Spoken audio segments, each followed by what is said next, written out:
Good evening and welcome to episode number 5 of 718 Sports featuring the best hosts in the world. Me, of course, you know my name, Miles. This is Isaiah. Sometimes we call him IRP. How you doing, man? I'm doing great, man. Just had a great spring break. How about you? Great spring breaks. Great spring break indeed. You've been playing some baseball. I've been running some cross country, looking into some track and field. You got a few meets coming up, so it should be pretty exciting. Um, but let's get right to it. Today's topic, there's a lot to cover. There's a lot going on. We got March Madness coming up. Baseball's right around the corner. The NBA postseason push is coming really quickly. And then you got hockey coming really quickly as well. So it's a busy time of the year for sure. But we're going to talk about the National League East division today. And we're going to predict, 5 through 1, who's going to win the East division. I'm pretty sure I know who you're going to pick as your number 5, but I would like to start that off. I personally believe that the Washington Nationals will finish in last place in the National League East. And this is due to a variety of factors. They've simply not been that team for quite some time now. They've not been very strong, and they're currently in that rebuilding transition phase. And they have some talent coming in. They have some farm system going in, but this year is not going to be the year for them. They're probably going to win maybe 65, 70 games, and it's just going to be like that. It's going to be a quick fifth place finish. I'm pretty certain that no one's really going to put the Nationals even at the 4 seed in the National League East, but those are my thoughts. Washington Nationals, fifth place. Isaiah, who do you have coming in fifth place in the National League East for the upcoming season? I mean, I think actually East is going to be pretty common between both of us. I think you're correct. Anyone is going to be surprised if the Nationals win, at least to get above the fifth place ranking in the National League East. The Nationals have really nobody right now. They have CJ Abrams, who's a great shortstop, and then I can't even think of another person on the roster right now. They have a good farm system. They have James Wood, who will probably break camp this year. Dylan Cruz, another guy who could possibly we can see later this year, but both those guys are also still very young. Dylan Cruz hasn't played a full season of professional baseball yet, so I could totally see him being down in the minors for a couple more years. But as you said, like they're really not a competitive team right now. They're better managed than a couple other teams, especially with like teams like the White Sox that we saw in last week blew their team up even more. But they really haven't gotten anybody since that World Series team. They lost Scherzer, lost Harper, lost Soto, lost Rendon. They lost everybody. I believe they still have Patrick Corbin from that team. And But Strasburg. and Strasburg, well, Strasburg, yeah, Strasburg retired. So they really lost a lot of pieces. They have a young core coming up, but that young core won't really be effective for a couple more seasons. So I think it's going to be an easy fifth place finish for the Nationals. All right. Excuse me. All right. Going into fourth place, I think this is where it gets really interesting because, realistically, I think 4 of these 5 teams have a somewhat of a shot of making a playoff spot. I think, World Series could be stretching it, but it could happen if we're really stretching it. But as you know, I am a Yankees fan, and becoming a Yankees fan, you have to be a Mets hater. Um, and so I'm going to pick the New York Mets in the fourth place spot. Simply put, I just don't think the talent is right there just yet. They sold a lot at the deadline last season, very controversial decision, but they don't have the pieces right away. They still got Lindor, they still got Alonso. But I think this is sort of the transition phase to next season when you're looking at getting guys like Soto and getting some other key huge assets. I don't see the Mets spending too much of the big bucks this free agency. They didn't really do much to bolster their team. They're going to be at best an average team. I can see this team finishing just below or just above 500 and nothing more than that. And they could sneak into that like late wild card spot for sure. There's no denying that they have the guys to do it. They have some talent in there for sure. But for me, I don't really see the Mets going ahead of the Marlins, especially. And for that Yeah. reason, I'm going to be putting the New York Mets in the fourth spot. I mean, that was my hot take for the day. So you really stole my hot take, but I have to agree with you. I like the Mets more than the Yankees, as you know, but the Mets really don't have anything. They lost who? They lost Verlander last year, who they got a big package from Houston. I can't even remember who they got from Texas. They got Acuna, but that was it. Like they didn't really get a lot for Scherzer. So they also lost to Grom the year before. So Texas loves the Mets. Texas just loves the Mets. But Mets don't really have anybody. You said they have Lindor and Alonso. They also have Cody Senga, who is an absolute demon. He is one of the best pitchers in the MLB, in my opinion. He's just gross, but he's also hurt starting off the season. And then I don't think Pete Alonso will stay as a Met for that long. There was a lot of trade rumors in the offseason. So I really don't think he's going to end the year as a Met. And if he does, I can't see a long-term contract coming. Like if I don't know, can you remind me? I can't remember the last first baseman to get like a huge contract. Like Reese Hoskins was this offseason's number one first baseman, maybe Bellinger, and they both didn't get a lot of money. So I I can't see I Pete also think Alonso that really era doing of the anything. first baseman has kind of died down a little bit. Back in the day, you had, guys like a Prince Fielder, for example, who would just be a DH or first base kind of guy. Mark Teixeira for a long time with New York. Now you got like, Bryce Harper. I'm not saying first base is an easy position to play. Like no position is really easy, but compared to a shortstop, you can throw Bryce Harper in the first base spot if you really need to, or a guy. You can even put like Giancarlo Stanton in first base if you really Yeah. wanted to. It's difficult. It's not easy, but at the same time, if you have that experience of just fielding balls and just catching it, and you should be okay and should be a pretty smooth transition.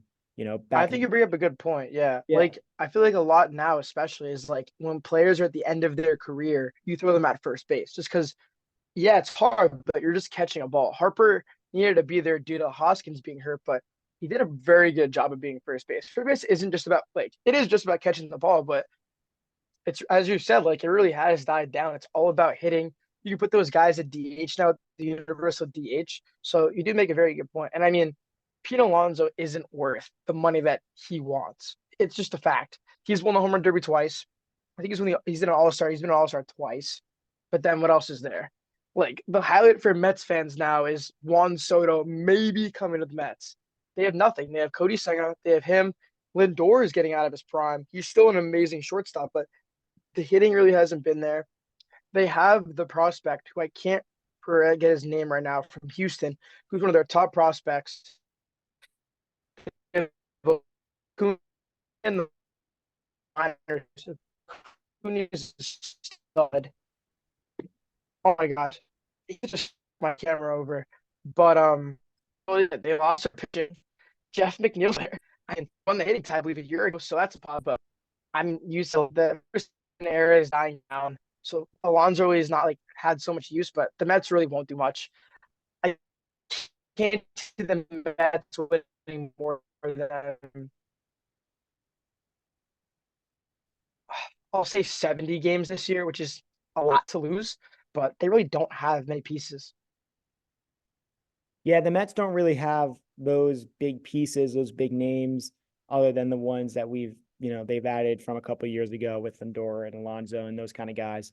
So I don't really see them making that huge step forward. Again, I think next season is a completely different story if they get guys like a Soto. But moving on, I'm gonna have a little bit of a interesting pick. I'm gonna pick the Marlins at the 3 spot. I really like the Marlins, really young, fascinating team. Just got Tim Anderson. I think that was a really good signing for them. They need a little bit of fire in their lineup, I think a little bit. And they got great pitching. They got they're well coached, well managed. I think the Marlins team could be a sneaky wild card team again. Obviously the loss of the Phillies last time, but I think this year could be an exceptionally good year for Marlins baseball, which I can't believe I'm saying that because it feels like forever since I've said that, since maybe 2015, 2014, maybe Yeah. 2017 when Stanton won MVP. But, I really do like the direction the Miami Marlins are headed for once. And I think, they're going to sneak into that, second, maybe even that first wild card spot if things go really well for them. They're going to be a team to watch for sure. I think the risk with the Marlins is just their inexperience, Hmm. which is notable and it's important. But when you get a guy like Tim Anderson, who, he's played playoff games, he's won Yeah. games. He's, obviously maybe not the player he was in 2018 or 2019, but still a valuable bat, still a valuable asset to have in your roster and in the clubhouse. So I think it's a great situation here. But I also see the Marlins kind of going extreme. With the Mets, I really only see them going like 5 games below 500 or 5 games above 500. The Marlins could have a really Mhm. good year, but I also feel like there's that possibility of the Marlins having a terrible year and finishing dead last. That is a real Mhm. possibility in Marlins baseball. So I think the range is much bigger for the Marlins, and that's my pick for number three. I mean, I think I was right that we're gonna have a very similar five teams the day. I mean, I think Marlins at three. I have to agree and disagree with you. I think the Marlins this year will be a middle of the pack team throughout the entire league. I can't see them winning way more than 80 games, which is about 500. That's what they are right now. Like as you said, they're a very young team. I'm I'm not the biggest Jazz Chisholm fan. Like I think he's probably one of the better utility players in the league, especially he's the centerpiece of that team. But I mean, when we look back on the team, he's like 2015, 2016, Yelich, Realmuto, Stanton, three of arguably the best players in the league at like in the next couple of years. They do develop well, but they don't really have that like main cornerstone guy right now. I think Jazz can be argued to have that, but I don't really see it right now. But I believe they still have Josh Bell, or they signed Josh Bell. I could be wrong about that. But they also have a great pitching staff. Sandy Alcantara's absolutely disgusting. I think he is the best pitch. He's probably one of the best pitchers in the National League, if not the Major League. He's gross. When he is healthy and he's on, he is gross. He did have an off year last year, but the year before that was absolutely disgusting. I'm seeing him primed for a breakout year again this year, a little comeback. But I mean, their farm system is also okay. Like they have a lot of good young pitching. Hitting wise, you said they got Tim Anderson. You said you like that pickup. He's defensively, but as a hitter, he had less than 10 home runs last year. And if the amount they paid him was proper, a 1 year, like $7 million deal was exactly worth what he is because he's nothing special. They should have re signed Soler because Soler is just a huge bat to have in that lineup. But I think that they have enough depth pitching wise on the team and in the minors. They can make a little trade at some point in the deadline or offseason, get another big guy that they can keep for the long run. I mean, I'm I think you should be in Cleveland, but get a guy like Jose Ramirez, get a guy who's expiring contract. I'm trying to think of other players. Bregman, get a guy who is an expiring contract or he's young enough where you can sign him long term. And that changes everything, especially in the NL, especially with the NL wild card. I mean, they're so close to being a legit team. You said they're going to be a wild card. I think they're just about there. They just need a little bit more. But I love the direction that Miami's going. They're finally bringing fun baseball back to Miami, and I love the direction that the Marlins are heading, especially with how well they develop players. I'm really excited for Miami baseball. Yeah, I really like what you said there about the trade deadline. I think that's a really interesting insight. The Marlins could make some real big moves if they wanted to get a guy like Bregman. I could even say this is kind of a wild one, but if the Yankees really have a tough year, maybe you could see a little Miami Marlins Juan Soto rental. Like it is a real possibility that could happen if the Yankees really Mm. struggle this season. And I Wow, I didn't think that'd be a great trade. That would be yeah, awesome for both sides. That might be a hot take. That's a great one. Sort of the Marlins mid-year. That might be a great like. Maybe it's a good trade. Like I don't know. I What do the think that comments think? yeah, Like I don't know. I think that everything has to go wrong for the Yankees and everything has to go right for the Marlins in order for that to happen. I'm talking like Yankees well below 500. I'm talking Marlins like trying to make a World Series push, Mhm. which they may or may not be doing, but like it could happen. I think it would be really fun Yeah. and interesting to see that happen. And the Yankees would get a ton of prospects from the Marlins, and that would be another side of that story as well. But again, the trade deadline, I think they can make a move for Bregman. They can make a move for some of these guys that, are on expiring deals and get some contracts in and, finish out some of their career in Miami. I think it's a real possibility down there in Florida. And, they have an interesting stadium. I've always loved their stadium. Not that it has to do with the team, but it'd be really cool to see some Mm. electric atmospheric playoff games in Miami. I think that would be really cool because it already happens with the Miami Heat. So why can't it happen with the Marlins? It's right there and it's same city. So now we're gonna Yeah, go. I mean, yeah. Continue.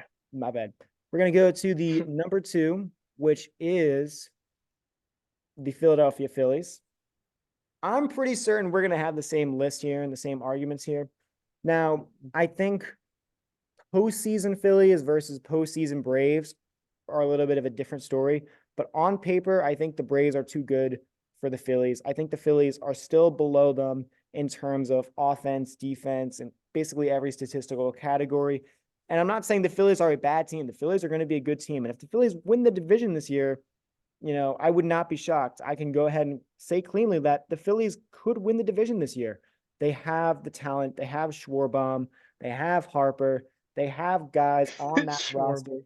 Schwarber, I mean, he hits bombs, man. That's all he does, but he does it better than anyone else. And I hate Mm. the thing is I hate players like Kyle Schwarber because all they do is just hit home runs or strike out. I hate that kind of Hmm. mentality. But what the Phillies have going with Schwarber is really strong because he's really good at what he does. When he hits it out, he hits it out. And he Yeah. can hit, really tough pitches as well. And a lot of guys like a Giancarlo Stanton miss a lot of like the Aussie speed pitches or the sliders. And it just kind of depends player to player. But a player like Kyle Schwarber, one bad mistake and it's bam, it's gone, and I'm not Yeah. saying Stanton or Soto or Judge or Altuve, Bregman, Rodriguez, whatever. I'm not saying they don't make that play, but Kyle Schwarber has a really strong eye at that play, and he's a really effective player. Um, but yeah, Phillies at the two spot. I think they're going to host a wild card series, just like they did in the previous season. But I want to hear what you have for number two. I mean, I have to agree. Well, you were saying that I was looking at their transactions throughout this last previous offseason. And I mean, they're building towards a Bryce Harper staying at first base situation. They signed Whit Merrifield, who they're going to probably throw in the outfield now, who's a defensive guy, but the team looks strong. As you said, I don't think they have enough to get over the hump of the Braves because the Braves are just so dominant at so many levels, but that team is gross. Trey Turner's still a very good player. They just signed Nola and Wheeler to longer deals. As I saw, they just re-signed Gregory Soto, who, if I don't know if you know, is absolutely disgusting left-handed pitcher. So they did lose Kimbrel, but bullpen still Oh stacked, no, still Craig have Kimbrell, an strong. old Craig Kimbrell. That's a shame. They still have a really strong bullpen, a lot of strong pitching, and I mean, they have Painter in the minors. They have a lot of good guys in the minors right now. I think it seems Adam Miller, third baseman. They still have Alec Boehm at third base. Their team is really young, has a lot of depth, and if you're putting Bryce Harper at first base, which is going to mean less injuries for Bryce Harper, which means more Bryce Harper baseball, that's going to be scary for every other NL East fan because that means more home runs, more walk-offs, more wins. That's a big deal for the Phillies. And I mean, I wouldn't be surprised if they win the division, but this is a possible 100-win team, and their floor is 70 wins. They could absolutely poop the bed. As you said, Schwarber, boomer, bust. I could see Schwarber hitting, I think he hit below 250 this year, around 250, which as a leadoff hitter, not really what you want, but that's a boomer bust team for me. I think they could be in the number one wild card, and then I can see them hypothetically missing the playoffs if everything goes wrong. So they're going to be a really exciting team. I love this team. Big Nick Castellanos guy, former Tiger, big Nick Castellanos guy. I mean, I just love the personality. Everybody hates Philly in every sport, and this team embodies how much you hate Philly. They still have Brandon Marsh too. There's a lot of depth in this team, a lot of anger, a lot of emotions in this team, but they're gonna be really fun to watch this year. Yeah, I think, you know, your floor was a little harsher than maybe mine would be. I think 70 wins is like real worst case scenario, but Yeah. I think they're going to be a pretty strong team. I think they're definitely going to win 85 plus games this season. Um, but I mean, unfortunately, there's another team ahead of them, which arguably could be the best team in baseball, which is the Atlanta Braves. I was pointing at my hat, definitely not the A's, but the Atlanta Braves, which, are still just filled with raw, pure talent, grit, strength, resilience, all of that. And they're going to be really good. And they're going to continue to be really good. They still have Olson. They still have Acuna. They still got those guys locked up for the future. They're competing. They're going to be tough. They're going to be strong. They're going to be scary. They're going to be a really fun team to watch this year. And obviously, what happened last year with the Phillies was not great, with the Attaboy Harper stuff and just the, you know, not coming through at big moments. But at the end of the day, baseball is baseball, and the Atlanta Braves are going to win the NL East. I can almost Mhm, certainly say there's not many teams that can compete other than the Phillies. No other team is going to win the NL East. No way. mhm, I think mhm. I'm 95% sure that the Atlanta Braves are going to win the National League East. And realistically, I think they could fight the Dodgers for that number one seed in baseball. I think, obviously the Dodgers have a little bit more of like the bigger names with Shohei and Betts and Freeman and all that. But I mean, the Braves are going to be a really good team. And I would be really excited to watch a Braves Dodgers NLCS. I think that would be a really fun series to watch. And a Braves Phillies rematch would be really exciting as well. They're going to be a really good team as well. And, who knows? Maybe they'll run it back. 2024 World Series champs. I don't know. Maybe. Mhm. I think it's one of the three teams that really could do it, though. Yeah, I mean, I agree with you. Personally, I have the Braves winning the World Series. I think that team is gross, as you said. Like they have Albies, Riley, Olson, Strider, Acuna. There has to be more, but those, oh, Chris Michael Sale. Harris, oh, but they have those guys locked up for years. So we're gonna be seeing all those guys playing in Braves colors for years. I love the Chris Sale trade. I think they gave up like Von Grisham at shortstop. I don't know who's gonna play shortstop this year right now, but Chris Sale is a middle of the rotation arm. He is old. He has dealt with injuries, but if anybody has seen Chris Sale pitch, I've seen Chris Sale pitch. You're not hitting that. That guy from the arm slot, from the left side, from his movement is disgusting. He is probably, in my personal opinion, going to be one of the best middle of the rotation arms this year throughout all of baseball. He is going to be, I think, it is at the 3 or 4 right now projected for the Braves, but you still have Max Fried in that team. You still have a lot of good pitching, and their bullpen is still very strong.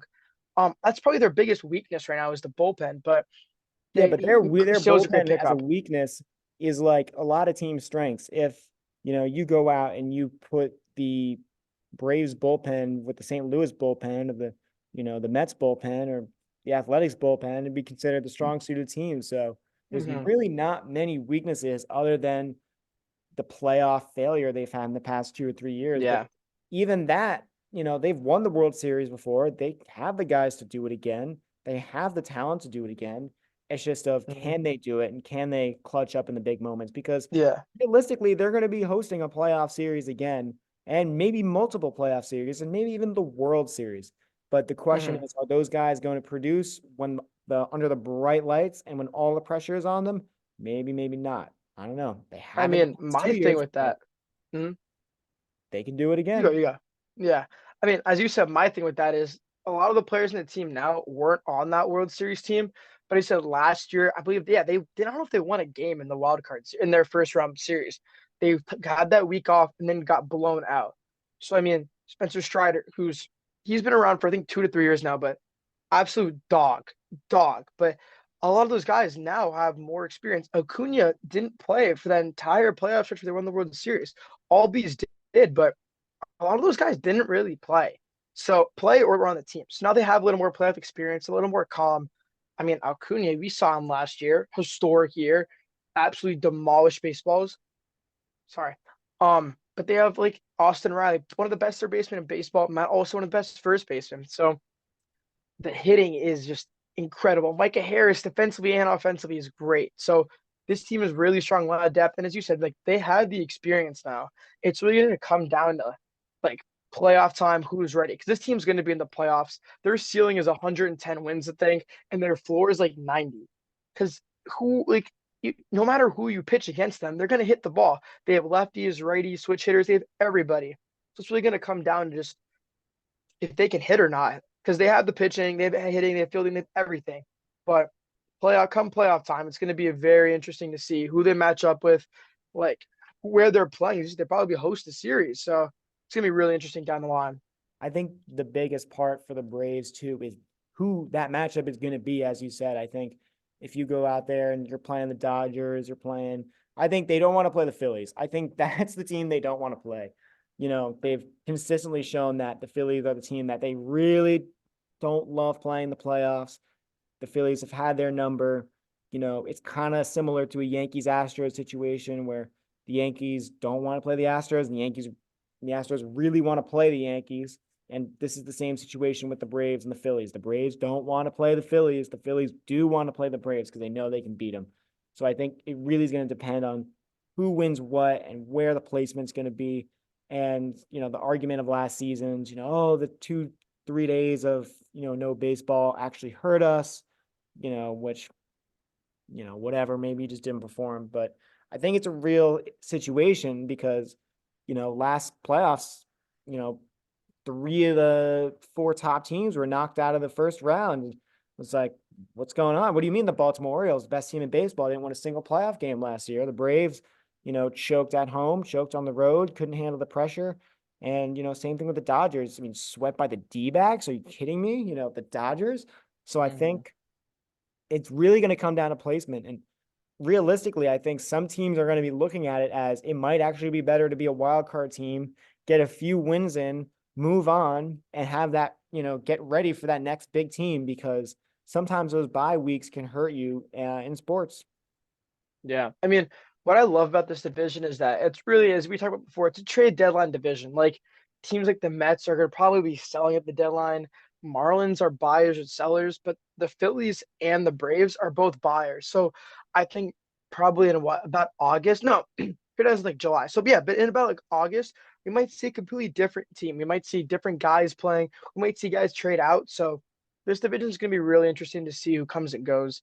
I mean, this is a playoff division. We have 3 teams. We have 3 teams who could all be in the playoffs. I think Phillies and Braves are definite playoff teams. Marlins, as we talked about, maybe, but New York and Washington will not be in the playoffs this year. So I mean, it's going to be really interesting to see like pitching matchups, like who's hitting days off, especially for those like those division games. Because I mean, if you're playing the Nats, you really want to start Bryce Harper for the entire series. Like you don't need to do that. Maybe you face Josiah Gray, yeah, but there's nobody else in that staff to really compete. So I think it's going to come down to who has more guys, who's healthier in postseason. And then when I was trade deadline, I loved Atlanta's pickups in the offseason so far. I loved the Chris Sale trade.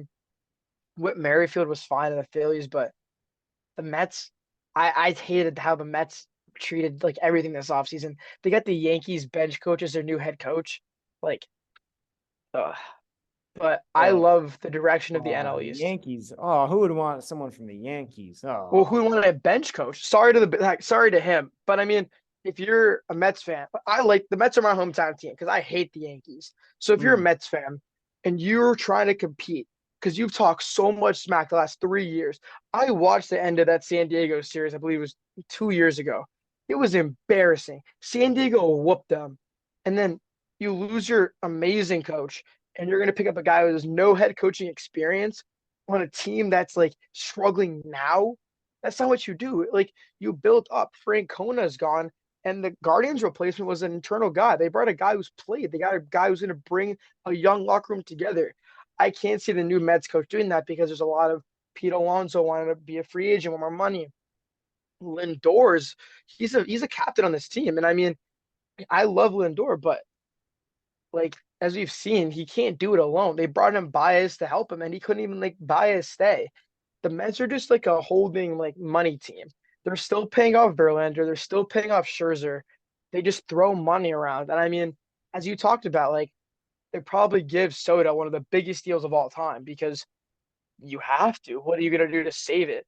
People don't want to go to Mets games. People would rather go to Yankee games. Yankee games are cheaper, easier to get to, and arguably more fun. I hate the Yankees, but we can both agree Yankees are better than the Mets. yep.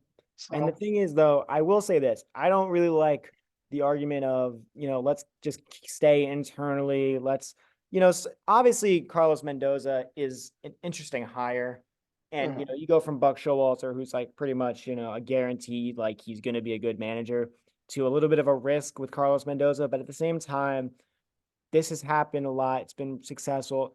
obviously, Yankees fans hate on Aaron Boone a lot, but very successful manager generally. I mean, overall, he's led the team to the playoffs pretty much every year but one in his, timeline. They've made 3 ALCS appearances. They've, really come in and won some important games. Obviously, they're ringless and they haven't made that World Series appearance, so it's not perfect yet. But sometimes you got to go externally and really have someone come in and say, this is how we did things in the Bronx. How can we move that over to Queens? How can we move that kind of Mhm. staff? Carlos Mendoza has a lot of history with some really talented players. And I think he could come in and bring that to the Mets.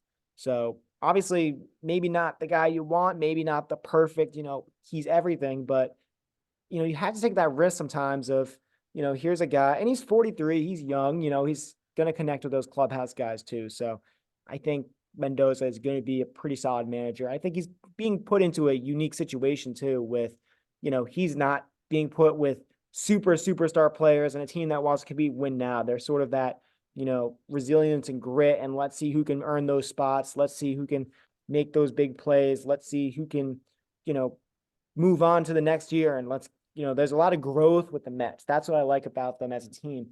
And sure, they might be here, but they're going to be growing. They're going to win more games, because they can't really get much worse than what happened last season. Mhm. I mean, okay, I like what you're saying. I do agree there is growth, but like I think we were in the third grade, or no, maybe no, we were in fifth grade when they were in the World Series. I want you to look at that World Series team. That team had Jacob DeGrom, who can be argued to be one of the most dominant pitchers ever. A lot of argument there, but he's disgusting. Noah Syndergaard has been a great pitcher in the MLB. They had Bartolo. They had, but I can't think of the other guys. I don't think they had Steven Matz, but like they had so many great players in that Mets team, but a lot of those guys were internal. The Mets have gone a very different route in terms of they've gone the Dodgers route of spending money, money, money. They're trying to buy players, buy guys, even older guys, just bringing them to New York. We'll pay you more than you want. But as we've seen, it hasn't worked. The Dodgers do that, but they also bring guys up from within. They trade and move stuff around. And the Mets just blew up last year. They traded for prospects. I love Verlander. I never got to see him in the Bronx, but I love the Verlander pickup, but it didn't work. And then in Houston, he was much better. So I think, yes, a change of pace with Mendoza would be a good idea, but I really can't see a good future for the Mets. Marlins, as we said, the opposite. The Marlins are on a great trajectory. They are signing great guys. Their depth is amazing, and they're bringing in guys from the minors now. They're the opposite of the Mets. The Mets are going down. Marlins are going up.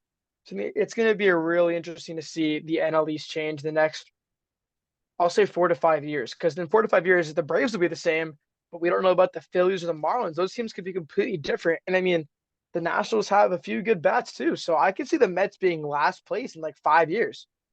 I think also too, the Phillies are a team that they're going to want to win now. I think the Braves, obviously, you got those guys lined up for a long time. They're, as you said, going to be a good team. But I think the Phillies are another one of those teams. I think, Schwarber is getting kind of old, and Harper's going down.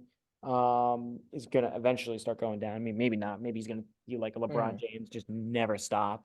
Yeah. Or Verlander, who just never. Verlander frustrates me because after 2019, when I'm like, oh, he's getting Tommy John, oh, like he's 40 some years old, and now he's like still like a top starter. It's just so frustrating sometimes as a Yankees fan. But like, not saying I want Verlander to go down, but what he's doing is superhuman, basically. Um, but I think this Mets team, or excuse me, this Phillies team, I don't think they're going to be as strong in 5 years. They're going to want to push win now. So they're going to be buying a lot at the trade deadline.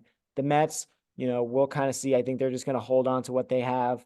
The Marlins, I think, it just really depends on how the season's going. I suspect they're going to buy. And then obviously Atlanta's going to want to buy at the deadline, that, like, why wouldn't you? Yeah. Um, Unless, some crazy happens and they're going to be buying at the deadline. And finally, the Nationals, I think they're just going to be selling, just keep going what's going on. Maybe they're going to hold this year instead of selling all their prospects away. But, it just kind of depends on what happens and, see how that first half really gets going for them. Mhm.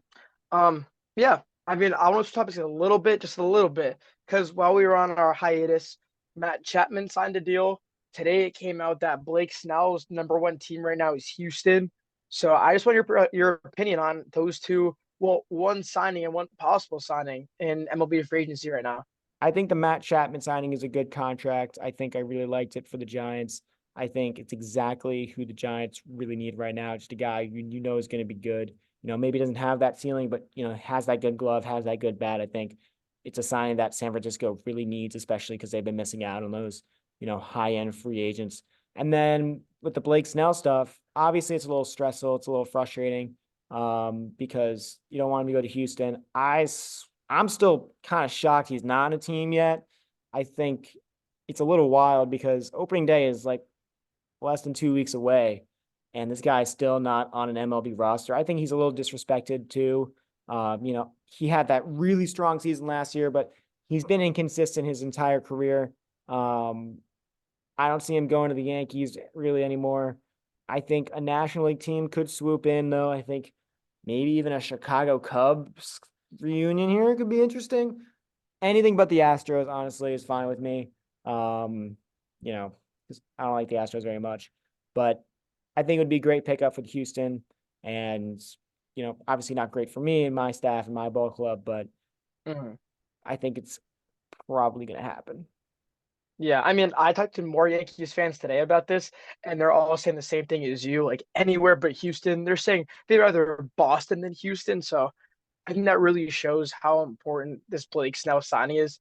I agree with you. I think he's very disrespected, and I am super confused how it's 2 weeks away from opening day, something like that, and he's not even like playing spring training. Like this, Things I are don't know like what this this, guy's doing. right? Like that's the problem, right? Is when he's going to be thrown onto an MLB team with, maybe I would say a week to get ready. He's going to have to learn because he's not going to stay with, I mean, maybe he'll stay with San Diego. I don't think he will, Yeah, but he's going to have to learn signals. He's going to have to learn signs. He's going to have to learn it all.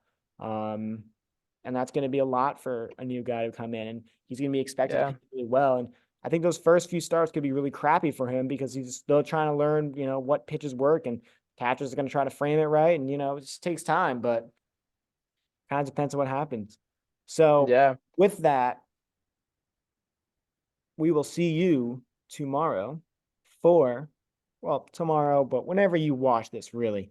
Mhm. We're going to be talking some March Madness.